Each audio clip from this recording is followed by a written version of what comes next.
Friends,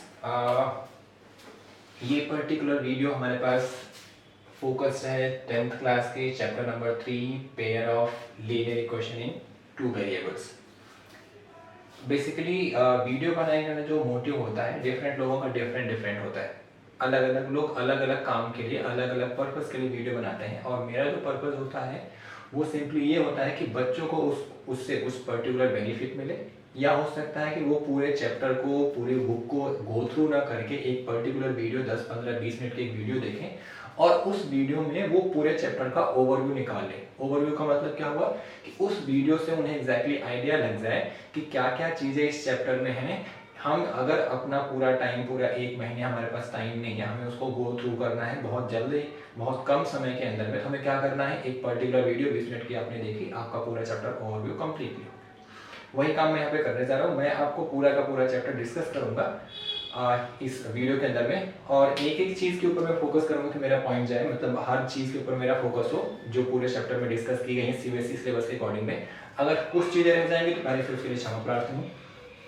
अब discuss क्या करना है वो हम देखते हैं इस पूरे चैप्टर के अंदर में। पहले तो हम इसके नाम पे जाते हैं। यहाँ पे हमारे पास कुछ चीजें मैंने डबल लाइन की हैं।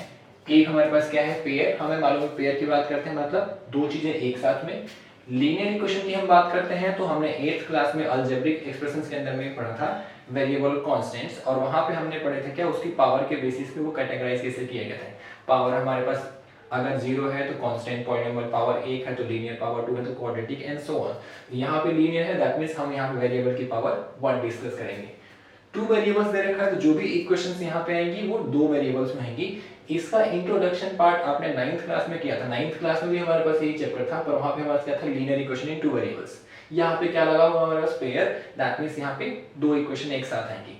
कैसे आएंगी हम वो डिस्कस करते हैं। सबसे पहले तो हम ये जानते हैं कि दो वेरिएबल के अंदर में लीनियर इक्वेशन का जनरल फॉर्म क्या होता है। हम उसको स्टैंडर्ड फॉर्म में लिखते कैसे हैं, उसको हम लिखते हैं, अगर हम पेयर की बात करें तो उसको हम लिखेंगे a1x plus b1y plus c1 is equals to 0, equation number 1। जब भी इक्वेशन स्टैंडर्ड फॉर्म में लिखी जाएगी तो केवल और केवल यही तरीका होगा, a1x plus b1y plus c1 is equals to 0, where a1 is the coefficient of x, b1 is the coefficient of y and c1 is the coefficient of none. That means ये हमारे पास क्या है, कांस्टेंट टर्म है।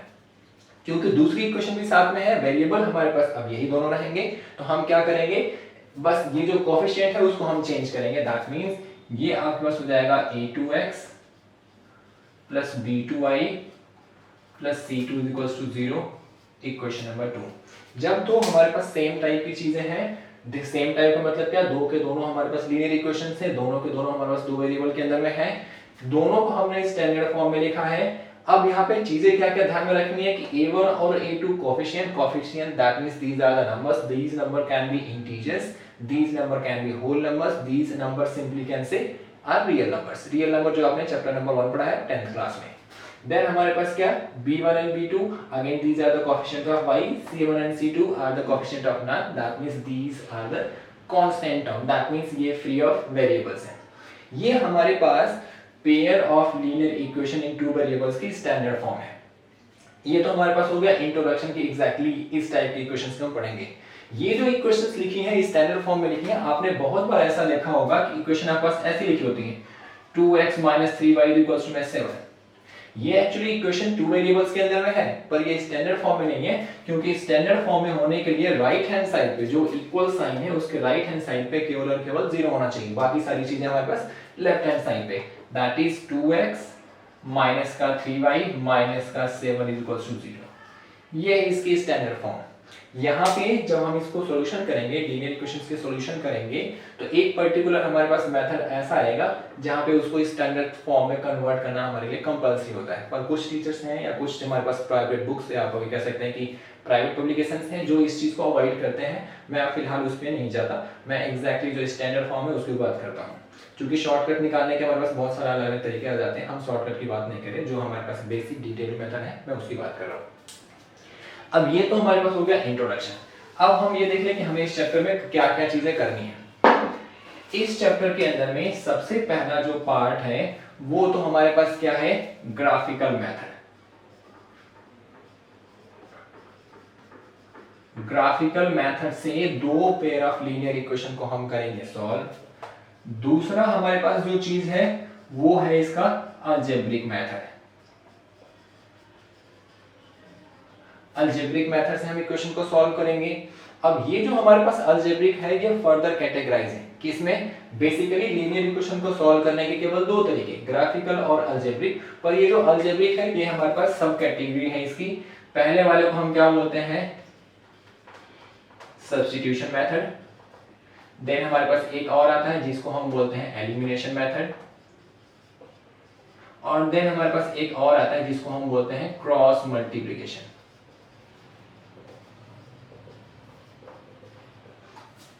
Generally हम लोगों को ये कहते सुने कि नाम में क्या रखा हुआ है, एक्चुअली नाम में ही बहुत कुछ रखा हुआ है। जो इन चीजों के नाम हैं इस नाम में ही ऑलमोस्ट सब चीजें रखी हुई हैं। बस केवल आप नाम को अगर ध्यान में रखेंगे तो नाम से ही आप बहुत सारी चीजें अपने आप कंप्लीट कर लेंगे।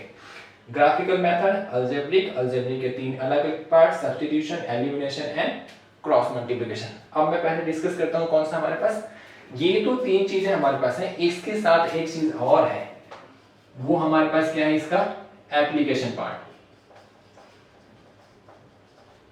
किसका हमारे पास, इस मेथड का एप्लीकेशन पार्ट, इस मेथड का एप्लीकेशन पार्ट, इस मेथड का एप्लीकेशन पार्ट, या एक हमारे पास चीज और है जो इसके अंदर में हिडन है, वो डिस्कस नहीं की गई है ना, तो वो कहीं हेडिंग वाइज है।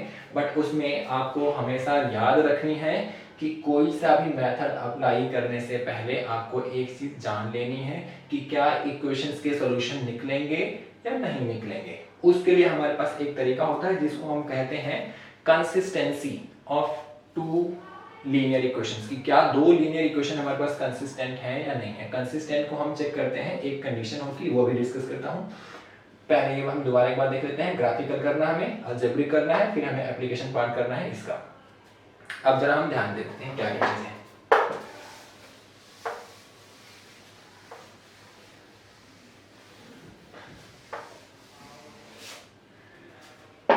अब सबसे पहले हम बात करते हैं क्या हमारे पास, ग्राफिकल की। कौन सा मेथड हमारे पास था, ग्राफिकल मेथड।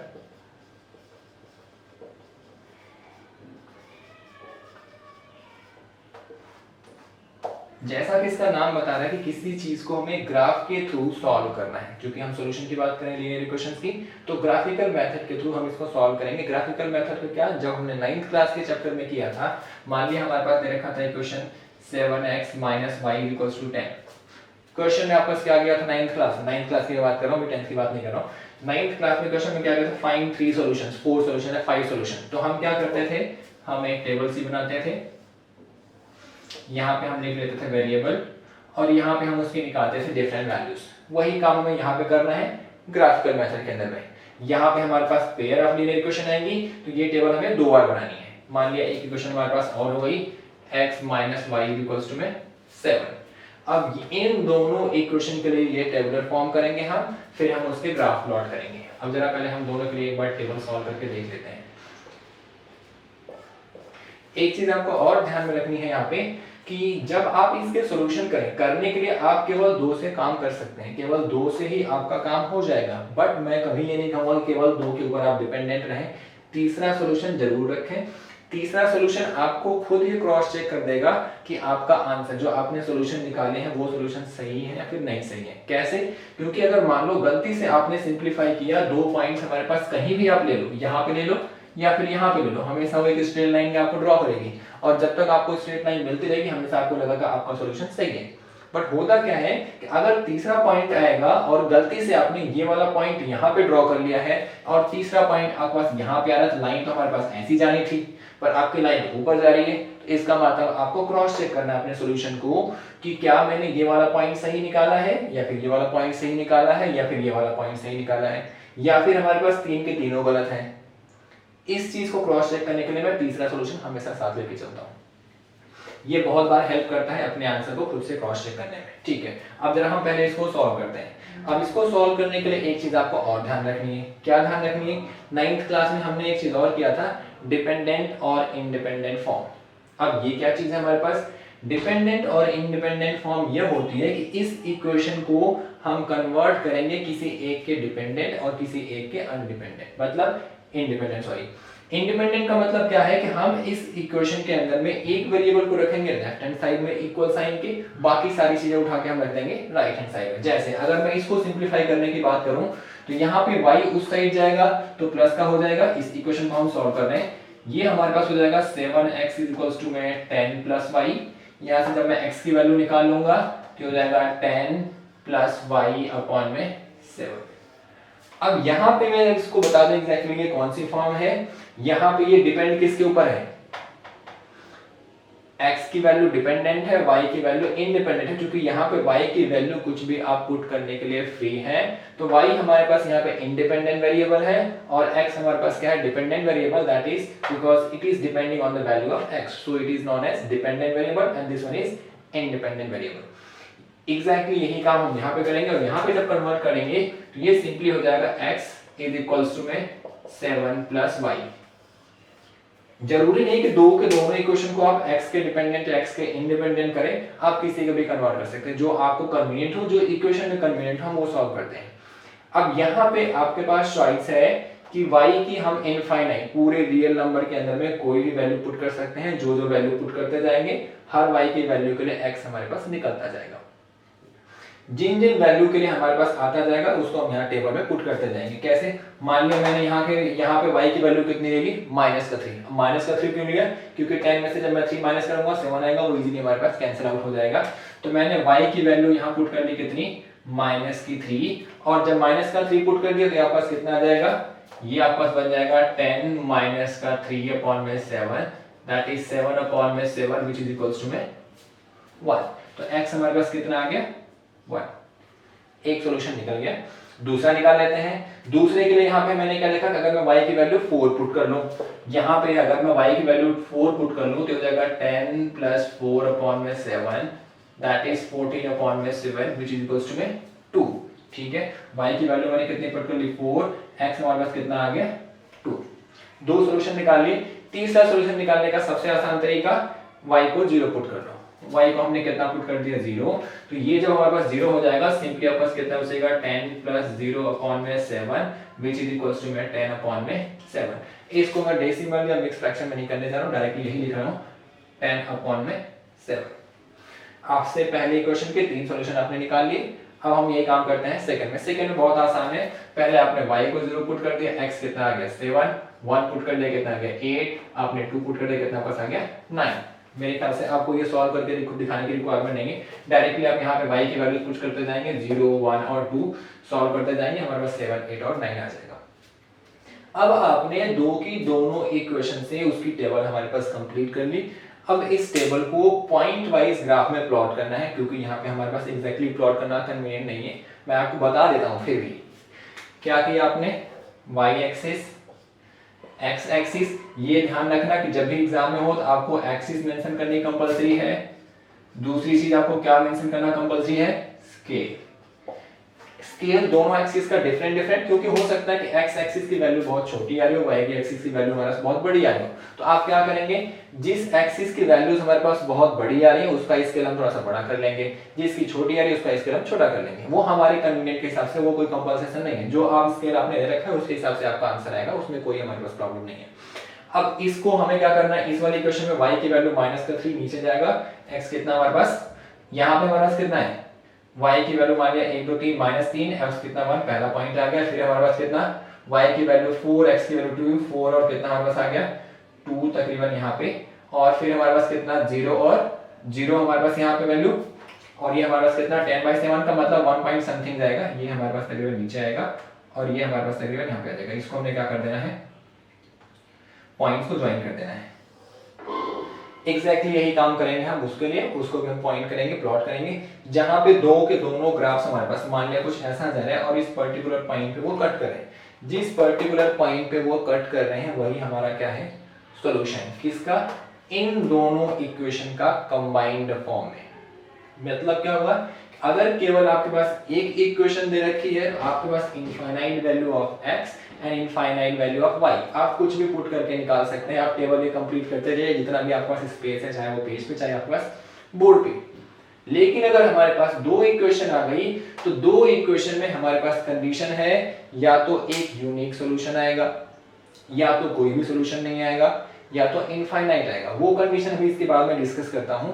फिलहाल बस इतना ध्यान में रखने की रिक्वायरमेंट है कि अगर दो इक्वेशन है हमारे पास तो कम से कम कितना हमारे पास 0 और ज्यादा से ज्यादा हमारे पास कितना इनफाइनाइट सॉल्यूशंस आते हैं।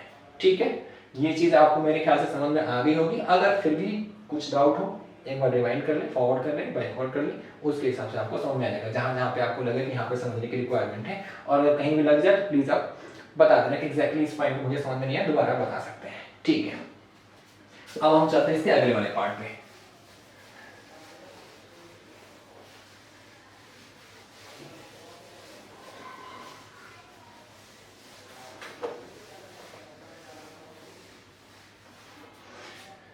अगला वाला पार्ट हमारे पास क्या है, जो मैंने आपको हेडिंग बताई कंसिस्टेंसी। अलजेब्रिक मेथड अप्लाई करने से पहले आप अपनी पूरी मेहनत खराब ना कर दे, उससे बचने से पहले हमारे पास एक तरीका है। वो हमारे पास क्या है, हम यहाँ पे चेक कर लें कि इक्वेशंस के सॉल्यूशन निकलेंगे भी या नहीं निकलेंगे। उसको हम क्या बोलते हैं, कंसिस्टेंट या फिर बस क्या इनकंसिस्टेंट। अब ये क्या चीज है हमारे पास, कंसिस्ट वर्ड का मतलब होता है किसी चीज को होल्ड करना, कंटेन करना। कंटेन वर्ड से हमारे पास क्या बना है, कंसिस्ट करना। इसमें है क्या कि मान लीजिए हमारे पास कोई एक लाइन है और यहाँ पे कोई एक पॉइंट P है, तो मैं क्या बोलूंगा कि इस लाइन ने पॉइंट P को कंटेन किया या कंसिस्ट किया हुआ है। एग्जैक्टली वही काम हमारे पास एक ये है, यहाँ पे कोई पॉइंट हमारे पास Q है, तो यहाँ पे जो पॉइंट Q है वो इस लाइन के अंदर में कंसिस्ट हो रहा है, कंटेन कर रहा है, या कह सकते हैं इस लाइन ने इस पॉइंट को कंटेन किया है। सिंपल सा उसका मतलब वही है। वही चीज हमें यहाँ पे चेक करनी है। क्या हमारे पास चेक करनी है, कंसिस्टेंसी या फिर इनकंसिस्टेंसी, कि कोई भी हमारे पास लाइन पॉइंट या लाइन को कंटेन करेगा या नहीं करेगा। देखते हैं जरा, जो हमने सबसे इनिशियल में लिखा था दो इक्वेशन स्टैंडर्ड फॉर्म में, पहले वो हम लिख लेंगे a1x plus b1y plus c1 equals to 0। Equation number 1 a2x plus b2y plus c2 equals to 0। Equation number 2 x y और कांस्टेंट, x का कोएफिशिएंट y का कोएफिशिएंट और कांस्टेंट टर्म का हम निकालेंगे रेशियो। पहले हम निकाल लेते हैं a1 अपॉन में a2, फिर हम निकाल लेते हैं क्या हमारे पास b1 अपॉन में b2, फिर हम निकाल लेते हैं c1 अपॉन में c2। एक टाइम पे हम यहीं से चेक करना स्टार्ट करेंगे, एक टाइम पे हम दोनों एक साथ चेक नहीं कर सकते। हम पहले यहाँ पे चेक करने जाएंगे और यहाँ पे हम चेक करेंगे कि क्या ये दोनों इक्वल है या नॉट इक्वल है। पहली कंडीशन हमने क्या कर ली कि जो हमारे पास a1 अपॉन में a2 है ये नॉट इक्वल्स टू है b1 अपॉन में b2 है। पहली कंडीशन हमारे पास फॉल्स हो गई कि जो आपने इन दोनों के सामने नंबर थे उसका रेशियो निकाला, दोनों को डिवाइड करके सिंपलेस्ट फॉर्म में रेशियो निकाला और आपने क्या चेक किया कि दोनों हमारे पास इक्वल नहीं आ रहे। तो इस टाइप की लाइन को हम क्या बोलते हैं, कंसिस्टेंट। और यहां पे हमारे पास आता है यूनिक सॉल्यूशन। यूनिक सॉल्यूशन कह सकते हो या कह सकते हो कि सिंगल सॉल्यूशन, या इसको हम एक नाम से और जानते हैं जिसको हम क्या बोलते हैं, सिंगल सॉल्यूशन, या फिर हम कई बार इसको पॉइंट सॉल्यूशन भी कह देते हैं। मतलब क्या इसका कि यहाँ पे केवल एक ही पॉइंट आएगा जो इस लाइन और इस लाइन के अंदर में कॉमन आएगा, या एक ही पॉइंट ऐसा होगा जो दो की दोनों लाइन कंटेन करेंगी। कंसिस्ट करने का मतलब क्या कि दोनों के दोनों लाइनों में एक पॉइंट कंटेन होगा, कॉमन होगा, या दो की दोनों लाइनें उस पॉइंट को होल्ड करेंगी अपने अंदर। मतलब क्या हुआ कि अगर पहली वाली कंडीशन फॉल्स हो गई तो इस टाइप की लाइंस को हम बोलेंगे consistent and they have unique solution, single solution और अ पॉइंट सॉल्यूशन। अब हमारे पास क्या हुआ, मान लिया कि ये फॉल्स नहीं हुआ। अगर फॉल्स होगा तो कहानी यही खत्म। फॉल्स नहीं हुआ तो हम क्या करेंगे, फर्दर चेक करेंगे। a1 अपॉन में a2 अगर b1 अपॉन में b2 के इक्वल आ गए तो यहाँ पे आपको रुकना नहीं है, फिर आपको c के पास जाना है। और हम गए और हमें पता चला कि c1 अपॉन में c2 जो है वो इक्वल नहीं है। पहला वाला फॉल्स तो कहानी यहीं रुक जाएगी। फॉल्स नहीं हुआ, इक्वल हुआ तो हम जाएंगे c के पास, और c के पास हमने चेक किया कि ये इक्वल नहीं है। तो यहाँ पे हमारे पास क्या आता है, इनकंसिस्टेंट, या कह सकते हैं हमारे पास क्या, पैरेलल लाइंस। आपको मालूम है कि पैरेलल लाइन के बीच में कोई भी हमारे पास कॉमन पॉइंट नहीं होता। जब कॉमन पॉइंट नहीं तो ऑब्वियस सी बात है वो क्या करेगा, इनकंसिस्ट करेगा। और यहां पे हम क्या लिखते हैं, नो सॉल्यूशन। मतलब ये दोनों लाइनों का कोई सॉल्यूशन नहीं है। क्यों नहीं है? क्योंकि पैरेलल लाइन कभी भी एक दूसरे को इंटरसेक्ट नहीं करती, और जब तक वो इंटरसेक्ट नहीं करेंगी दोनों को कॉमन सॉल्यूशन नहीं आएगा। इंडिविजुअली दोनों के इनफाइनाइट सॉल्यूशन है, पर दोनों में कॉमन कुछ भी नहीं है। ठीक है, अब हमारे पास बचती है थर्ड कंडीशन। मान लिया कि ये इक्वल आ गया और यहां भी इक्वल आ गया, तो वो थर्ड कंडीशन हमारे पास आएगी।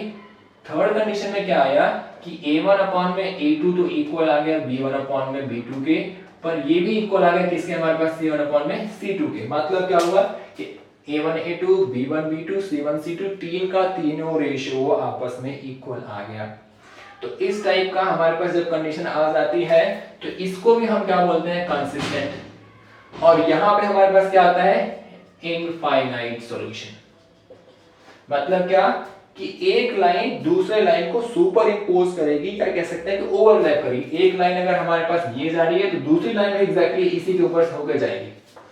पहली लाइन के ऊपर से ही दूसरी लाइन होकर जाएगी, उसको हम बोलते हैं ओवरलैप करना, या फिर हमारे पास सुपर इंपोज करना। मतलब कि एक लाइन उसके ऊपर दूसरी लाइन हमारे पास पास हो रही है, तो पहले लाइन के लिए जो पॉइंट है, पहले लाइन के लिए जो सॉल्यूशन है वो दूसरी लाइन के लिए भी सॉल्यूशन होगा। इसका मतलब हर एक पॉइंट जो पहली लाइन पे होगा दूसरी लाइन उसको कंटेन करेगी, इसलिए इसके हमारे पास क्या है? इनफाइनाइट। अभी सबसे पहले हमने क्या डिस्कस किया था कि अगर एक लाइन है तो उसके इनफाइनाइट सॉल्यूशन आएंगे। ऑब्वियस सी बात है, ये एक ही लाइन को हमारे दिखने में आपको एक ही लगेगी, इसलिए हमारे पास क्या है? इसके इनफाइनाइट सॉल्यूशन है।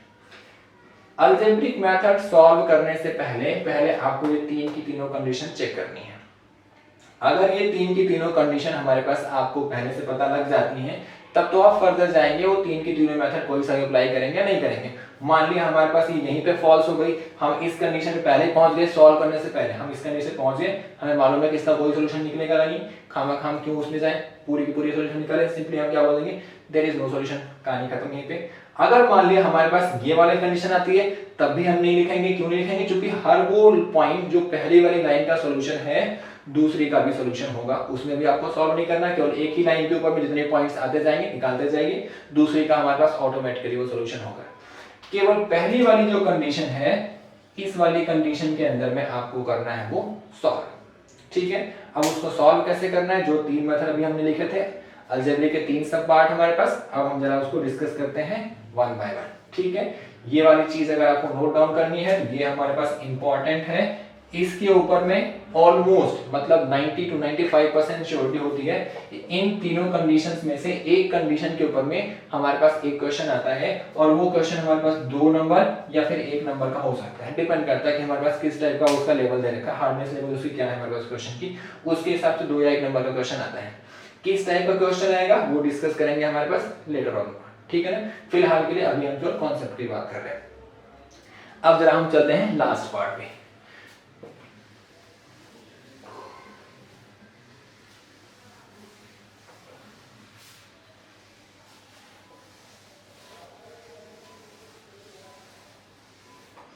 अब लास्ट पार्ट में क्या डिस्कस करना है? हम अलजेब्रिक मेथड डिस्कस कर रहे थे, अलजेब्रिक हम डिस्कस कर रहे हैं, तो उसके 3 पार्ट्स भी डिस्कस करने हैं, 3 हमारे पास सब पार्ट कह सकते हैं। तो अभी हम डिस्कस करते हैं क्या हमारे पास?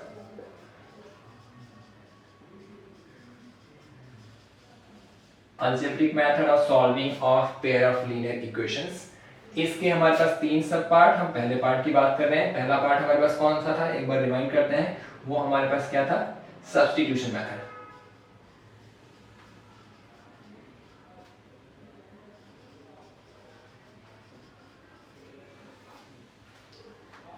अगेन हम फिर से वही पहुंचते हैं उस पॉइंट पे जो मैंने एक बार बीच में बोला था अभी, कि कुछ लोग कहते हैं नाम में क्या रखा है, नाम में ही सब कुछ रखा है। यहाँ भी नाम क्या कह रहा है हमारे पास? सब्स्टिट्यूशन। आपने बहुत बार देखा होगा मैचेस के अंदर में, जब आप क्रिकेट मैच देखते हो हम बोलते हैं सब्स्टिट्यूट फील्डर हमारे पास आए हैं, मतलब एक फील्डर की जगह पे कोई और फील्डर हमारे पास वहां पे आया है उसकी जगह लेने के लिए। एग्जैक्टली वही काम यहाँ पे करना है।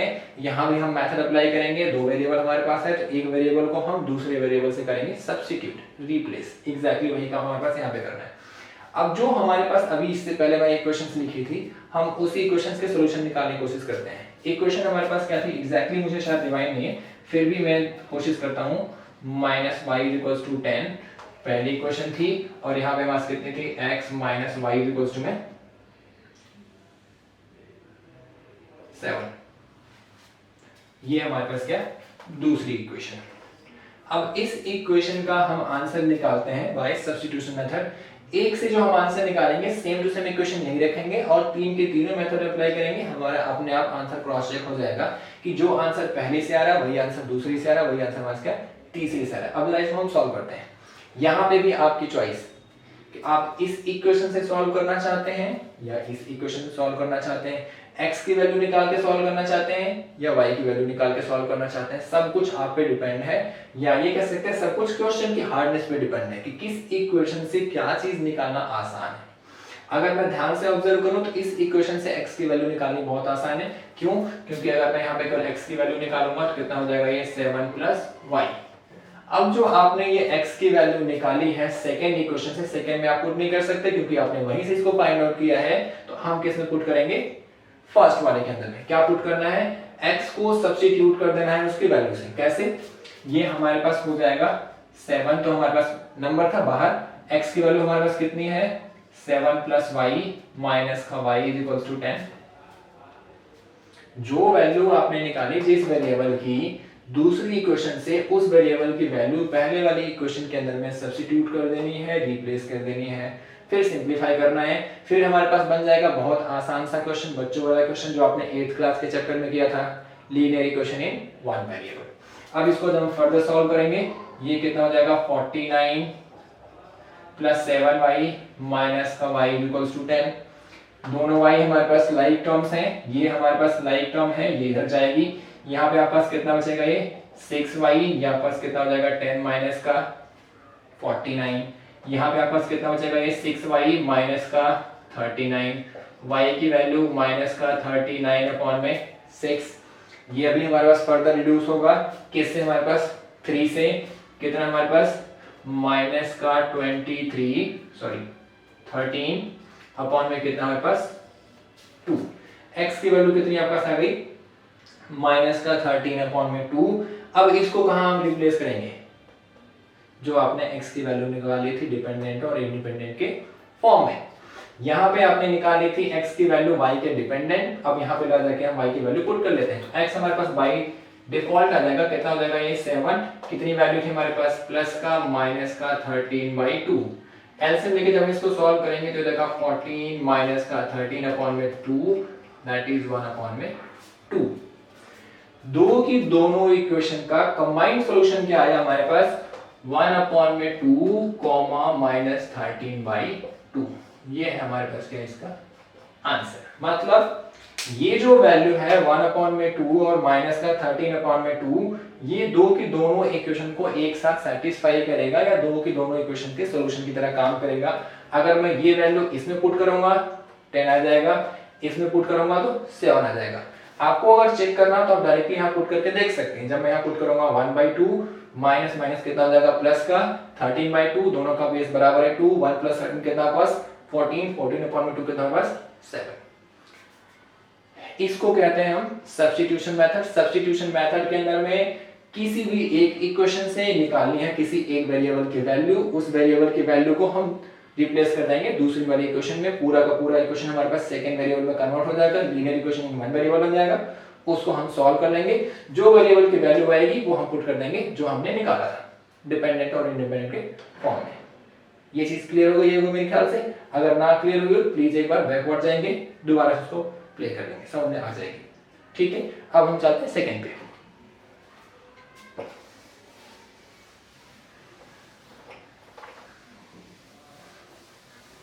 इक्वेशंस में नहीं रखता हूं, बस केवल मैं मेथड का नाम चेंज कर देता हूं। इक्वेशंस ये रखने के लिए क्या होगा कि हम क्रॉस चलेंगे, जो वहां से आंसर आया था वही आंसर यहां पे आ रहा है कि नहीं आ रहा है। ठीक है, या हमारे पास कौन सा मेथड है एलिमिनेशन मेथड। अब हमें क्या करना है, किसी एक को एलिमिनेट करना है। आपने कुछ गेम्स ऐसे देखे होंगे जहां पे हमारे पास कोई पर्टिकुलर प्लेयर एलिमिनेट हो जाता है। सबसे बड़ा example big boss, elimination. Exactly वही काम है यहाँ पे। यहाँ पे भी हमारे पास यही काम है कि हमें एलिमिनेट करना है किसी एक को। कैसे? आपको एलिमिनेट करने के लिए कुछ चीजों का ध्यान रखना है। ध्यान क्या रखना है कि नंबर सेम होने चाहिए वेरिएबल के सामने, साइन हमारे पास सेम हो या अपोजिट हो, उससे कोई फर्क नहीं पड़ेगा। बस कॉफिशिएंट जो हमारे पास वेरिएबल है उसके सामने का कॉफिशिएंट दो की दोनों इक्वेशन में सेम टू सेम होना चाहिए। वहां पे जनरली सॉल्व करते हुए एक इक्वेशन के नीचे हम दूसरी इक्वेशन, जैसा कि मैंने आपको बताया कि जब हम एलिमिनेशन मेथड से किसी भी इक्वेशन को सॉल्व करते हैं तो दो के दोनों इक्वेशन को वन बाय वन, एक के नीचे हम दूसरी को लिखते हैं, जरा उसको हम लिख लेते हैं। ये हमारे पास कितनी है, x minus Y is equals to में 7, इक्वेशन नंबर 2। अब ध्यान से ऑब्जर्व करेंगे, बहुत गौर से ऑब्जर्व करेंगे तो y के सामने का कोएफिशिएंट हमारे पास सेम है, यहाँ भी -1, यहाँ भी -1, 1 हमारे पास हिडन होता है, तो यहाँ पे भी सामने -1, यहाँ भी हमारे पास सामने -1। जब दोनों का सेम साइन हो या अपोजिट साइन हो, काम हमारा वहां पे बन जाता है। जब दोनों का सेम साइन हो हमेशा माइनस करना है, चाहे दोनों माइनस के हो चाहे दोनों प्लस के हो, हमेशा आपको क्या करना है, माइनस। और जब अपोजिट साइन हो हमेशा आपको करना है प्लस। अब यहाँ पे हम माइनस करेंगे, ये हो जाएगा माइनस, ये हो जाएगा प्लस, ये हो जाएगा प्लस, क्या माइनस, कैंसिल आउट। कितना हमारे पास बचेगा यहाँ से 6x, यहाँ से आपके पास कितना बचेगा प्लस का 3, x की वैल्यू कितनी आएगी 3/6 which is equals to 1/2। अभी इससे पहले आपने निकाला था x की वैल्यू कितनी आपको 1/2, y कितना था आपका माइनस का 13/2। अब जरा हम यहाँ से निकाल लेते हैं y की वैल्यू। y की वैल्यू निकालने के लिए जरूरी नहीं है कि आप x को एलिमिनेट करें, ऐसा कंपलसरी नहीं है। आप ये x की वैल्यू चाहे आप यहाँ पुट कर लें चाहे आप यहाँ पुट कर लें, सॉल्व कर लें, यहाँ पुट करना आसान है। तो मैंने क्या किया, इक्वेशन नंबर 2 में ये वाली वैल्यू पुट कर ली। एलिमिनेशन केवल एक के लिए आपको यूज करना है, चाहे x को एलिमिनेट करके आपने निकाल ली y की वैल्यू या y को एलिमिनेट करके आपने x की वैल्यू निकाल ली। एक की वैल्यू निकाल ली, दूसरे को डायरेक्टली आप निकाल सकते हैं पुट करके, वहां पे आपको एलिमिनेट करने की रिक्वायरमेंट नहीं है। अब जरा हम इसको पुट कर लेते हैं, ये हो जाएगा 1/2 माइनस का y इक्वल्स टू में 7, y को हमने यही रखा। अब इसको उस साइड लेके जाएंगे तो y इक्वल्स टू में कितना आ जाएगा 7 माइनस का 1/2।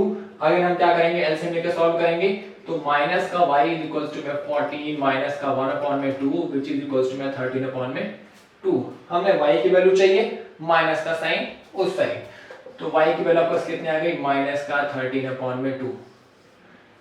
अगर आप थोड़ा सा वीडियो को पीछे करेंगे और वहां पे ध्यान से देखेंगे तो जो यहाँ पे सॉल्यूशन आया है 1/2 माइनस का 13/2, यही सेम टू सेम सॉल्यूशन हमारे पास यहाँ भी है। जो वहां पे आया वही यहाँ पे है। मेथड बदलने से आंसर बिल्कुल नहीं बदलेगा, मेथड बदलने से हमारे पास केवल बदलेगा हार्डनेस या इजीनेस, आंसर बिल्कुल नहीं बदलेगा। आपकी कन्वीनियंस बदल सकती है, टाइम फ्रेम बदल सकता है, पर आंसर में कोई चेंजेस नहीं आएंगे। जो आपको आसान लगे मेथड, अगर हमारे पास बोर्ड के एग्जाम में एग्जैक्टली रिटन आता है कि यूजिंग एलिमिनेशन और सब्स्टिट्यूशन या क्रॉस मल्टीप्लिकेशन, तभी आप डायरेक्ट वो मेथड अप्लाई करेंगे, अदरवाइज आप फ्री हैं 4 मेथड में से कोई भी अप्लाई करने के लिए। 4 कौन, ग्राफिकल, सब्स्टिट्यूशन, एलिमिनेशन और इसके बाद जो हमारे पास आने वाला है क्रॉस मल्टीप्लिकेशन। आपकी चॉइस, जैसा भी चाहे आप वैसा कर सकते हैं। अगेन हमारे पास ये मेरे ख्याल से आपको समझ में आ गया होगा। डाउट हो पॉज, बैकवर्ड, रिमाइंड कर सकते हैं, ठीक है। अब हम पहुंचते हैं जरा लास्ट पार्ट पे।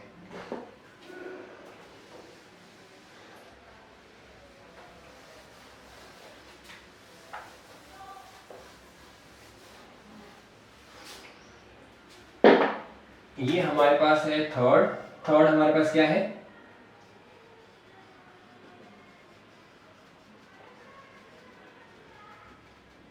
Cross multiplication. पहले जरा हम यहाँ पे इक्वेशन फिर से रिवाइंड कर लेते हैं। वो हमारे पास कितनी थी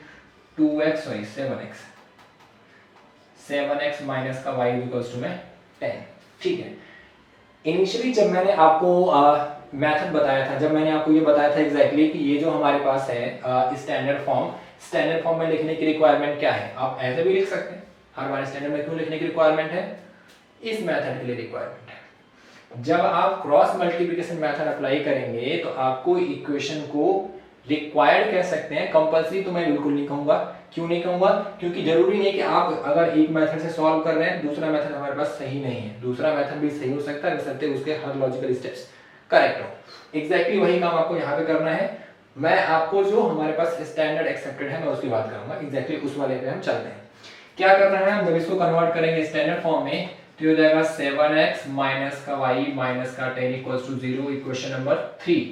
ये फर्स्ट थी, वो सेकंड थी। जो हमारे पास नई इक्वेशन आई इसको हमने क्या बोल दिया 3। आप नाम नहीं देंगे, इसको भी फर्स्ट रखेंगे कोई फर्क नहीं पड़ेगा, केवल हमारे पास डिफरेंशिएट करने के लिए। यही काम हमने यहाँ पे किया। x minus Y minus 7 equals to में 0। Equation number 4। जब आपने दोनों इक्वेशन को स्टैंडर्ड फॉर्म में कन्वर्ट कर लिया है तो आपको इससे कंपेयर करना है, इन दोनों इक्वेशंस को कंपेयर करना है स्टैंडर्ड फॉर्म। स्टैंडर्ड फॉर्म कौन सी हमारे पास, a1x plus b1y plus c1 equals to 0। जरा कंपेयर कर लेते हैं। इसको हमने कंपेयर किया a1x plus b1y plus c1 equals to किससे, हमारे पास 0 से। और हमने क्या पाया कि a1 की वैल्यू है 7, b1 की वैल्यू है -1 और c1 की वैल्यू कितनी हमारे पास है -10। लेकिन मैं आपको एक सजेशन दूंगा, आप इसको ऐसे ना लिखें, थोड़ा सा फैंसी तरीके से लिखें। कौन सा फैंसी तरीका, कि जो हमारे पास a1 b1 की वैल्यू है हम उसको उस फॉर्म में लेके चलते हैं a1 b1 और c1। a1 की वैल्यू हमारे पास कितनी 7, b1 की वैल्यू -1, इसकी वैल्यू हमारे पास कितनी -10। ठीक है, अब एग्जैक्टली यही काम हमारे पास क्या करना है, सेकंड वाले क्वेश्चन के लिए जाना है। सेकंड में जब मैं निकालूंगा a2 हमारे पास कितना आएगा 1, b2 हमारे पास कितना आएगा -1 और c2 आपके पास कितना आएगा -7। उसको भी मैं यहाँ पे a1 की वैल्यूज हैं एग्जैक्टली हम कोएफिशिएंट के फॉर्म में लिख लेते हैं इसको। यहाँ पे आपके पास कितना हो गया, ये a2 b2 और c2 1 -1 और -7। अब यहाँ पे हमें क्या करना है, नाम क्या हमारे पास है क्रॉस मल्टीप्लिकेशन। क्रॉस में हमें क्या करना है मल्टीप्लाई। क्रॉस का मतलब क्या होता है, इस तरीके से, यही मेथड आपको अप्लाई करना है बस। ठीक है, अब इसको एक और आसान तरीका देख लो। और आसान तरीका हमारे पास क्या है कि जो हमारे पास कोएफिशिएंट्स हैं उसको हम वेरिएबल के हिसाब से रख लेते हैं। मतलब क्या कि जब हम बात करेंगे किसकी, x के सॉल्यूशन की, जब हम बात करेंगे x के सॉल्यूशन की तो हम x के सारी चीजें हाइड कर लेंगे, y और z पे जाएंगे। मतलब क्या कि जब हमें निकालना है x तो हम x के कोएफिशिएंट को बिल्कुल नहीं लिखेंगे। जरा मैं दोनों को एक साथ रख देता हूं इक्वेशन ताकि आप और इजीली समझ जाएं। इसको हमने हाइड कर लिया, ये हमारे पास क्या हो गई x माइनस का y माइनस का 7 इक्वल्स टू 0। ठीक है, हमें निकालना है क्या x, तो x को मैं हाइड कर लूंगा। क्या आएगा हमारे पास, यहाँ बचेगा b1, यहाँ बचेगा c1 b1 c1, यहाँ बचेगा b2, यहाँ बचेगा क्या हमारे पास c2 इक्वल्स y की वैल्यू निकालनी है तो हम क्या करेंगे y को हाइड करेंगे। जिस ऑर्डर में आप जा रहे हैं एग्जैक्टली उसी ऑर्डर में लिखेंगे। ऐसा नहीं कि पहले हम ये लिख देंगे, पहले ये आएगा फिर ये आएगा। यहाँ पे गए तो हमने इसको लिखा, तो यहाँ पे जाएंगे तो पहले इसको लिखेंगे। तो यहाँ पे आपस कितना आएगा, ये c1 a1 c2 और a2। फिर हमारे पास क्या बचा कांस्टेंट। कांस्टेंट की कोई वेरिएबल नहीं, हमने वहां पे क्या लिख दिया 1। अब हमारे पास हम कहां पे पहुंच गए, इस पे। तो अब पहले क्या निकल के आपस आएगा, यहाँ पे आपस आएगा a1, फिर आपके पास b1, फिर आपके पास a2, फिर आपके पास क्या हमारे पास b2। क्रॉस मल्टीप्लाई करना है, कर लेते हैं। ऊपर से नीचे को हम जाएंगे तो कोई साइन में चेंज नहीं आएगा, लेकिन जब हम नीचे से ऊपर को जाएंगे तो माइनस का साइन लगाएंगे। मतलब क्या कि अगले स्टेप में जब इसको लिखेंगे तो x इज इक्वल टू कितना हो जाएगा b1 c2 माइनस का साइन, क्यों, क्योंकि नीचे से हम ऊपर गए हैं। हम पहले लेफ्ट से राइट को जाएंगे, फिर हमारे पास लेफ्ट से राइट को जाएंगे पर नीचे से ऊपर जा रहे हैं, इसलिए हमने क्या लगा दिया माइनस का साइन। यहाँ पे आपस कितना है b2 c1। अब हम y की वैल्यू लिखेंगे तो y की वैल्यू हमारे पास क्या, यहाँ पे सॉरी इक्वल टू का साइन मत लगाइए। इक्वल टू का साइन का हमारे पास कई बार मिसकंफ्यूजन आता है, इसको भी बाद में हम करेंगे कि एग्जैक्टली सॉल्व कैसे करना है। जब मैं यहाँ पे जाऊंगा तो आपके पास कितना आएगा, ये ऊपर से नीचे हमारे पास वही काम c1 a2 माइनस का c2 a1। अब यहाँ पे हम जाएंगे वही काम हमारे पास क्रॉस मल्टीप्लाई। क्या हमारे पास आएगा, ये a1 b2 माइनस का a2 b1। ठीक है, अब आपको कुछ खास काम नहीं करना। x को जब हमें निकालना है तो x को हम कंपेयर कर देंगे कांस्टेंट के साथ, x की वैल्यू। y निकालना है, y को हम कंपेयर कर देंगे कांस्टेंट के साथ। मैं जरा साइड में कर देता हूं इसको, देखेंगे। मुझे x निकालना है तो जो नीचे वैल्यू है कहां पहुंच जाएगी, ये ऊपर। तो x इज इक्वल्स टू हो जाएगा b1 c2 माइनस का b2 c1। जो वहां नीचे पड़ा था वो वही रहेगा a1 b2 माइनस का a2 b1। आपने ऑलरेडी ये वैल्यू सारी निकाल रखी है। कैसे निकाल रखी है, a1 कितना है, b1 कितना है, c1 कितना है, a2 b2 और c2 पुट कर लेते हैं। b1 हमारे पास कितना है, इक्वेशन से हमने निकाला, b1 कितना हमारे पास -1, c2 हमारे पास कितना -7, माइनस फॉर्मूले का हमारे पास b2 हमारे पास कितना है -1, c2 हमारे पास कितना है -10, नीचे हमारे पास a1 b2 7 इंटू में -1, माइनस कितना हमारे पास a2 b1, a2 हमारे पास कितना 1 और b1 कितना हमारे पास -1, पुट कर लेंगे हम इसको, ये हो जाएगा +7 -10 अपॉन में कितना हमारे पास -7 और +1, सिंपलीफाई करेंगे तो आपका आएगा -3 अपॉन में -6 which equals to 1 अपॉन में 2। अब एक बार फिर से याद करो क्या सॉल्यूशन आया था हमारे पास x की वैल्यू का जब हमने निकाला था एलिमिनेशन और सब्स्टिट्यूशन से 1/2, ठीक है। अब एग्जैक्टली यही काम हमें y के लिए करना है, तो y जो हमारे पास आएगा जो इसके नीचे है, मतलब क्या c1 a2 माइनस का c2 a1 अपॉन में क्या हमारे पास a1 b2 माइनस का a2 b1। आपने इसकी वैल्यू ऑलरेडी निकाली -6, यही हमारे पास यहाँ भी नीचे है, यही हमारे पास यहाँ भी नीचे, दोनों में सेम टू सेम नीचे है, तो नीचे वाली वैल्यू मैं दोबारा सॉल्व करके नहीं दिखा रहा हूँ, डायरेक्टली उसका आंसर हम कितना लिख लेंगे -6। ऊपर वाली वैल्यू जरा हम चेक करते हैं, c1 हमारे पास कितना है -10, c1 a2 हमारे पास कितना है 1, तो -10 इंटू में 1 माइनस c2 हमारे पास कितना है -7 इंटू में a1 कितना हमारे पास -7 इंटू में कितना हमारे पास 7, नीचे आपके पास कितना -6, इसको हम सॉल्व करेंगे -10 +49 अपॉन में -6, ठीक है। सॉल्व कर लो इसको, हमारे पास कितना आएगा ये -39 अपॉन में 6, माइनस का साइन ऊपर हम इसलिए लेके गए क्योंकि माइनस का साइन कभी नीचे नहीं रहता। इसको हम सॉल्व करेंगे तो कितना पास आएगा ये -13 अपॉन में 2। याद आ गई एग्जैक्टली यही वैल्यू हमारे पास आई थी कहां से, उन दोनों मेथड से भी। तो अल्टीमेटली आपको क्या करना है कि जब भी कोई मेथड अप्लाई करेंगे तो आंसर में कोई चेंजेस नहीं आएगा, आंसर अभी भी हमारे पास वही 1/2 -13/2 ही रहेगा, केवल और केवल एक जगह चेंज आएगा, वो चेंज हमारे पास क्या आएगा मेथड में, उसकी कॉम्प्लेक्सिटी में, उसके हमारे पास टाइम कंजम्पशन में, और कोई चेंज हमारे पास नहीं आएगा। ये पूरा का पूरा अगर मैं कहूं तो आपका लीनियर इक्वेशन कंप्लीट होता है इन मेथड्स ऑफ सॉल्विंग। अभी हमने इसका एप्लीकेशन पार्ट एक भी नहीं किया, तो एप्लीकेशन पार्ट के लिए मैं एक दूसरा वीडियो बनाऊंगा, क्योंकि ऑलरेडी इस वीडियो की लेंथ हमारे पास बहुत ज्यादा हो गई है। एप्लीकेशन पार्ट के लिए हम क्या करेंगे, डिफरेंट टाइप्स के क्वेश्चंस जो एप्लीकेशन पार्ट के अंदर में आते हैं, डिफरेंट हमारे पास कॉम्प्लेक्सिटी लेवल के, वो हम वन बाय वन डिस्कस करेंगे, कोशिश करेंगे उसकी लेंथ हमारे पास इससे कम हो। डायरेक्टली मैं क्वेश्चन फ्रेम वहां पे दिखा दूंगा, तो आप उसको पॉज करके क्वेश्चन नोट डाउन कर सकते हैं और फिर हम जाएंगे उसके सॉल्यूशन में, ठीक है। अगर आपको थोड़ा बहुत भी लगे कि हाँ यहाँ पे कमी रहेगा, यहाँ पे कंप्लेन रहेगा, तो प्लीज जरूर वहां पे मेंशन कर देना। लाइक करना नहीं लाइक करना उसकी कोई जरूरत नहीं है, वो सब कुछ आपके ऊपर है, वो आप अपने आप कर लेंगे, उसको मुझे बताने की रिक्वायरमेंट नहीं है। बस एक चीज का ध्यान रखें, अगर आप इसको वीडियो को देखते हैं तो प्लीज पूरा कंप्लीटली देखने के बाद इसको छोड़ें। ऐसा नहीं कि हाँ थोड़ी देर आपने देखा फिर आप अरे बकवास, ये काम आपको बिल्कुल नहीं करना। क्योंकि अगर आप पढ़ने बैठते हैं तो सीरियसली पढ़ने के लिए बैठना है, नहीं तो आपको बैठना ही नहीं है। अगर नहीं बैठना तो नहीं बैठना, अगर जब आपको बैठना है, मान लो 2 दिन तक आप बैठे, तीसरे दिन जब आप बैठो तो कंप्लीटली पढ़ने के लिए ही बैठो, ये नहीं कि हाँ आधे घंटे पढ़ा फिर उसके बाद बहुत सारी और चीजें याद आ गई, ऐसा काम नहीं किया जाना है, ठीक है। जब भी आप पढ़ें, कोई भी काम करें, खेलने जाए फिर खेलने के लिए जाए, फिर ये मत सोचे कि एग्जैक्टली मेरा होमवर्क पेंडिंग है। आप टाइम फ्रेम सेट कर लें कि मुझे इतनी देर तक खेलना है, तो उस ड्यूरेशन में आपको ये याद नहीं रहना चाहिए कि अब मेरा होमवर्क पेंडिंग है। जैसे ही आपका टाइम फ्रेम खत्म, फिर उसके बाद घर आके अपना काम करें। जो भी एक टाइम पे आपको एक ही काम करना है, जो भी काम आपके पास कन्वीनियंट है, ठीक है। Thank you for watching this video.